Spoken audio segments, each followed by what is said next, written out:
Qual é a sua posição, general, e dos militares?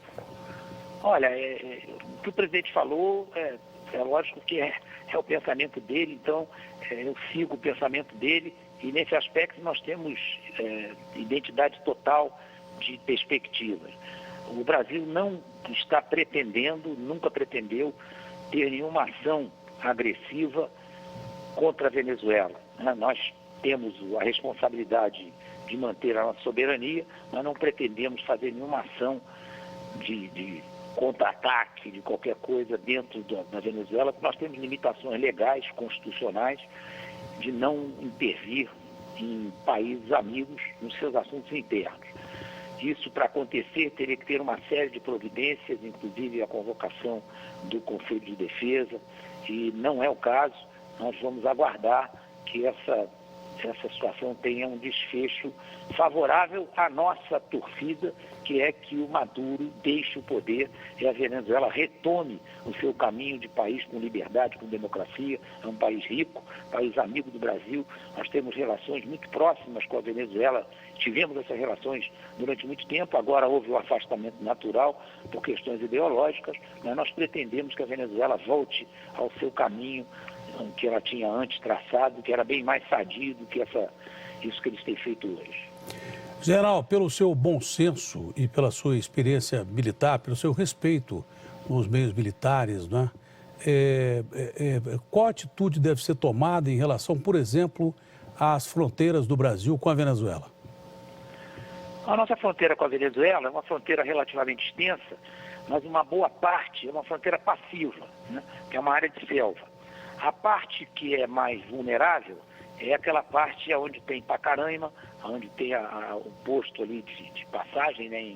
Do outro lado é Santa Helena de Uarém, e aquela fronteira é uma fronteira bastante povoada, uma fronteira viva, onde passa gente para lá e para cá, a ponto dela ter sido fechada durante algum tempo. Nós temos um controle muito bom ali e não há necessidade de nos preocuparmos diante do que aconteceu na Venezuela. Não chegou, os reflexos não chegaram à fronteira brasileira. Talvez algumas passagens a mais de imigrantes, e isso é interessante, né? Se a situação se inverter, se de repente mudar o regime na Venezuela, provavelmente nós teremos uma inversão desse trânsito. Vamos ter que trocar as placas, botar os indicativos para o outro lado, porque os venezuelanos provavelmente vão querer voltar ao seu país. Mas nós sempre tivemos uma situação muito pacífica nessa fronteira, com exceção desses últimos tempos, mas tudo muito sob controle. Nós temos a nossa Operação Acolhimento, que é uma operação considerada padrão pela própria ONU. Nós temos recebido os venezuelanos de braços abertos e temos certeza de que eles aqui no Brasil se sentem como se estivessem em casa.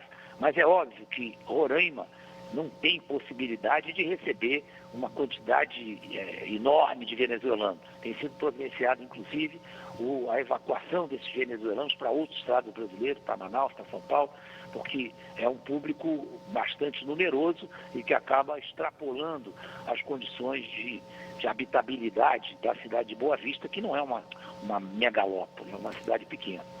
Não passa pela perspectiva do governo brasileiro em havendo um conflito maior da Venezuela, fechar a fronteira brasileira? Pode acontecer, se nós chegarmos a verificar que esses conflitos podem se irradiar para dentro do Brasil, é mais do que justo que a gente exerça o controle muito mais rígido da fronteira para evitar que nós tenhamos problemas do lado de cá que não nos pertencem. Os problemas são venezuelanos. Bom, general, mais uma vez, eu queria deixar bem claro que o presidente, durante a entrevista, respeitando o seu cargo e a sua experiência e o respeito que o senhor sempre inspirou nos seus pares, né, deixou claro que depende muito da sua opinião, né? O senhor tem mantido contatos com o governo americano diariamente, ou com que frequência o senhor tem mantido contatos com o governo americano a respeito dessa situação da Venezuela? Não, Datena, os contatos que nós mantivemos com o governo americano foram numerosos na época que eles pensaram de conduzir uma operação de natureza humanitária junto às fronteiras da Colômbia e a nossa fronteira, imaginando que essa providência fosse desencadear uma reação popular na Venezuela. Isso acabou não acontecendo, a operação não foi bem sucedida e nessa época nós tivemos bastante contato com o americano. Nunca houve pressão do americano para que nós interviéssemos militarmente na Venezuela, sempre foi uma conversa amistosa de países amigos que buscavam uma solução pacífica para uma grave crise que a Venezuela está enfrentando.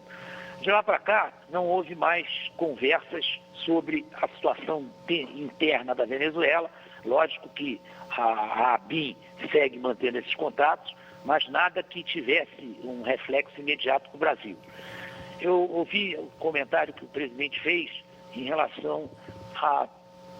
Você fez uma pergunta a ele sobre o desmantelamento das nossas Forças Armadas, a situação que as Forças Armadas estão submetidas há algum tempo de estarem sendo, pouco a pouco, desaparelhadas e isso é terrível, porque um país com a dimensão do Brasil e com as riquezas que o Brasil tem, chega a ser impatriótico imaginar que não haja ambições estrangeiras para entrar no Brasil e usufruir as nossas riquezas.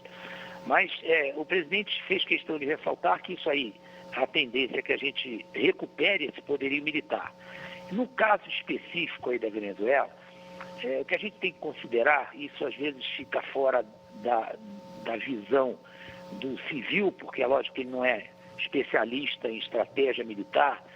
Uma coisa que tem que ser levada muito em conta quando eu faço uma comparação entre poder de combate de dois países, é que a guerra não se esgota em uma semana, né? Ela leva muito tempo para se esgotar e para ter um vencedor.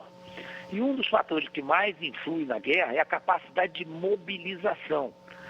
Mobilização não só de gente, mas da indústria, para produzir material e para permitir que o país faça face até uma força mais poderosa.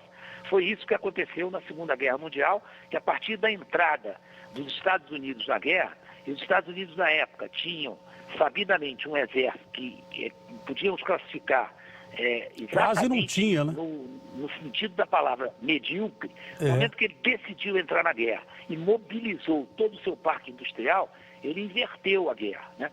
Então, a situação do Brasil, com as Forças Armadas que possui hoje, o Brasil nunca se descuidou do preparo individual das Forças Armadas, dos valores do militar, da sua preparação individual, da crença nos nossos valores, nos nossos postulados. Em relação à Amazônia, nós temos o melhor combatente de selva do mundo. Então, nós temos ainda um poderio em relação à América do Sul evidente, até pelo nosso PIB, pelas nossas condições de disciplina, de hierarquia, Nós temos hoje um intercâmbio muito grande com países mais avançados do que os nossos. Então nós formamos muitos oficiais, muitos instrutores nesse país, temos intercâmbio com países muito mais fortes militarmente do que nós. Então as nossas Forças Armadas, ainda que tenham sido bastante sucateadas ao longo desses últimos 15 anos, nós ainda temos um poder de combate que, em termos de América do Sul, é respeitável. A gente não precisa também ficar muito preocupado com os nossos vizinhos, países amigos, mas se nós fôssemos levar para esse lado, nós ainda temos um poder de combate respeitável. Olha, é sempre bom ouvir uma palavra tranquilizadora como a do senhor, com a experiência do senhor. Foi um prazer falar com o senhor, general. Muito obrigado, Datena, pela oportunidade. Me sinto muito prestigiado por falar depois do presidente, inclusive porque, lógico que o presidente é Paris Saint-Germain, eu sou aqui o Canto do Rio. Então, foi muito bom. Mas o Paris Saint-Germain perdeu outro dia para um time menor, hein?